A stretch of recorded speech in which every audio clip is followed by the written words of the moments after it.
Puis nous sommes également avec Harold Iman. Bonsoir Harold. Il faut d'ailleurs noter ce soir une grande reconnaissance d'attaque, une véritable flambée de violence.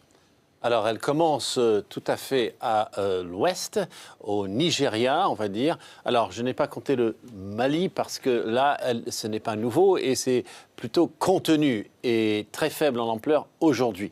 Mais le Nigeria, dans le nord du Nigeria, le groupe Boko Haram ne cesse de combattre les forces de sécurité et de jour en jour, on apprend des bilans horribles de 160 morts depuis le 12 septembre. Retenez cette date d'ailleurs.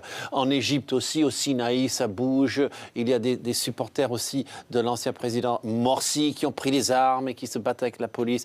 Bon, le Kenya, je ne rentre pas dans le détail, on l'a vu. Le Yémen avec Al-Qaïda dans la péninsule arabique qui est en combat. Et nous avons, bon, la Syrie, ça ne s'arrête pas, mais signalons l'Irak où il y a des heurts incessants entre des chiites et des sunnites radicalisés. C'est surtout la population chiite qui est visée le plus souvent par des gens de style Al-Qaïda. En Afghanistan, on vient d'attaquer des soldats de la force internationale avec 3 morts. Et au Pakistan, l'église catholique qui vient d'être explosée à Peshawar.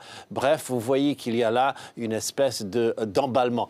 Et pour aller un peu plus loin dans le pourquoi, on va quand même regarder du côté d'Al-Qaïda et avec son chef, Ayman al-Zawahiri, qui avait lancé une lettre, enfin une vidéo un message audio le 11 septembre de cette année, qui a mis plusieurs jours à arriver jusqu'aux organes de presse, dans laquelle il dit, dans cette lettre, « Mort aux valets et laquais des Américains ».